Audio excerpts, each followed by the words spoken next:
Hi అండి, welcome to my channel. అందరికీ ముందుగా జై హింద్, జై భారత్. ఎందుకంటారా, ప్రతి సంవత్సరం జూలై 26వ తేదీని మనం కార్గిల్ విజయ్ దివస్గా సెలబ్రేట్ చేసుకుంటూ ఉంటాం. 1999వ సంవత్సరంలో జరిగినటువంటి కార్గిల్ యుద్ధంలో మన భారత సైనికులు వాళ్ళ ప్రాణాలను పణంగా పెట్టి పాకిస్తాన్ పైన ఘన విజయం సాధించారు. దానికి గుర్తుగా మనం ప్రతి సంవత్సరం కూడా జూలై 26వ తేదీని కార్గిల్ విజయ్ దివస్గా సెలబ్రేట్ చేసుకుంటాం. ప్రాణాలను పణంగా పెట్టి మనల్నందరినీ కంటికి రెప్పలా కాపాడుతున్నటువంటి భారత సైనికుల గురించి ఎంత చెప్పినా కూడా తక్కువే.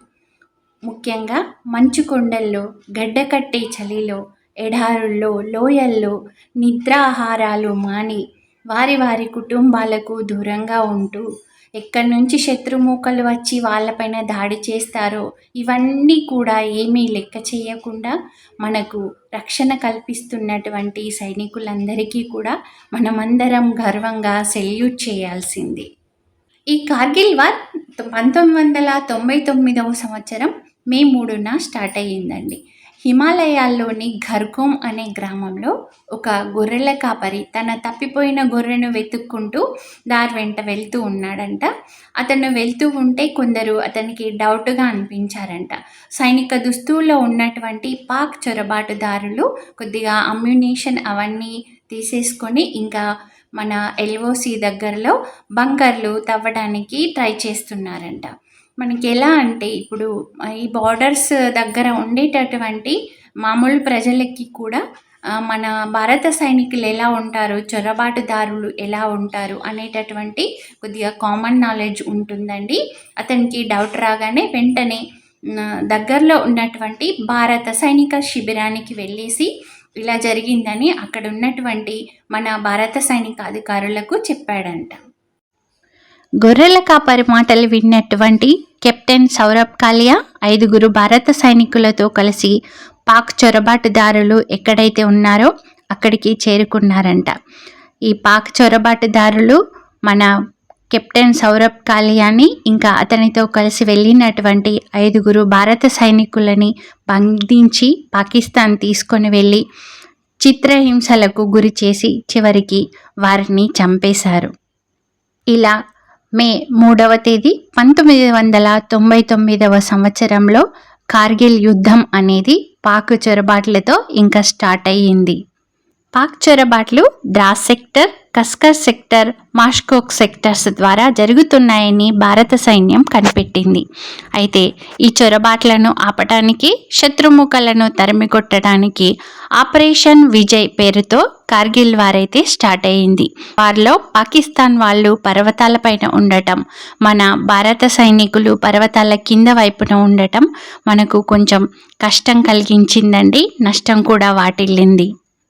ఎముకలు కొరికే చలిలో కూడా తినటానికి అన్నం మోసుకు వెళ్ళాలా లేక యుద్ధం చేయటానికి బుల్లెట్స్ తీసుకువెళ్ళాలా అనే సందిగ్ధంలో కూడా మన భారత సైనికులు వెనుకడుగు వేయకుండా ధైర్యంగా ముందుకు సాగారు. ఈ కార్గిల్ వార్ దాదాపుగా 73 రోజుల పాటు జరిగిందండి. అయితే ఈ యుద్ధంలో 537 మంది భారత సైనికులు అమరులయ్యారు. మన భారత సైనికులందరూ వారి అధికారులతో కలిసి ఆపరేషన్ విజయ్ని విజయవంతం చేశారండి. అయితే ఈ కార్గిల్ యుద్ధంలో పాల్గొన్నటువంటి ప్రతి సైనికులు, అధికారులు అందరూ కూడా మనకి ఎంతో ఆదర్శప్రాయం, అందరూ కూడా మనకు హీరోసేనండి.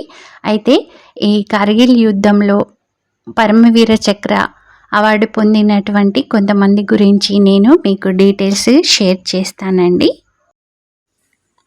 వీరిలో ముందుగా మనం కెప్టెన్ విక్రమ్ బత్రా గురించి తెలుసుకుందాం. కెప్టెన్ విక్రమ్ బత్రాని కార్గిల్ వారికి హీరోగా పిలుస్తారండి.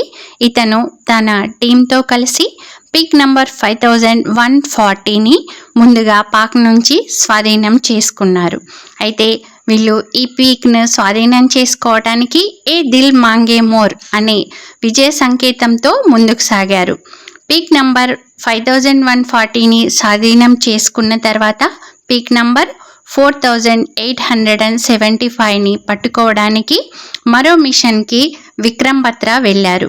అయితే ఈ ప్లేస్లోనే విక్రమ్ బత్రాని పాక్ చొరబాటుదారులు ఇంకా హతమార్చారండి.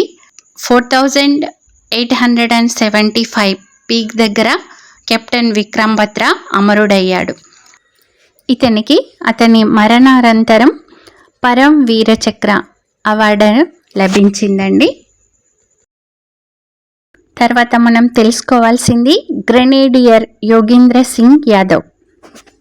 నాయబ్ సుబేదార్ అయినటువంటి ఇతను కార్గిల్ వార్లో ప్రముఖ పాత్ర వహించాడు. టైగర్ హిల్స్లోని 16,500 అడుగుల ఎత్తైన కొండపై ఉన్న 3 క్రిటికల్ బంకర్స్ని ఆక్రమించడానికి ఇతన్ని అపాయింట్ చేశారు. అయితే ఈ బంకర్స్ కొండపైన ఉన్నాయి. ఇతను తాడు హెల్ప్తో బంకర్స్ పైకి వెళ్తుండగా పాకిస్తాన్ శత్రువులు చేసిన దాడిలో ఎన్నో బుల్లెట్స్ తగిలాయి. అయినా అవేమీ పట్టించుకోకుండా గ్రెనేడ్స్ వేసి ఆ బంకర్స్ని ధ్వంసం చేశాడు. ఇతనికి కూడా పరం వీర చక్ర అవార్డు వరించిందండి. అయితే ఇతనికి మన పాకిస్తాన్ శత్రువులు చేసినటువంటి దాడిలో చాలా వరకు ఇంజురీ జరిగిందండి. అయినా కూడా అవన్నీ ఏమీ పట్టించుకోకుండా నేను ఇంకా ఆ బంకర్స్ని ఆక్రమించాలి అనే పట్టుదలతో తాడు హెల్ప్తో ఆ కొండపైకి ఎక్కేసి అతను ఏదైతే లక్ష్యం సాధించాలి అనుకున్నాడో ఆ లక్ష్యాన్ని సాధించాడు. ఇంకా ఇతని వీరత్వానికి ఇతనికి పరం వీర చక్ర అయితే అవార్డు వచ్చిందండి.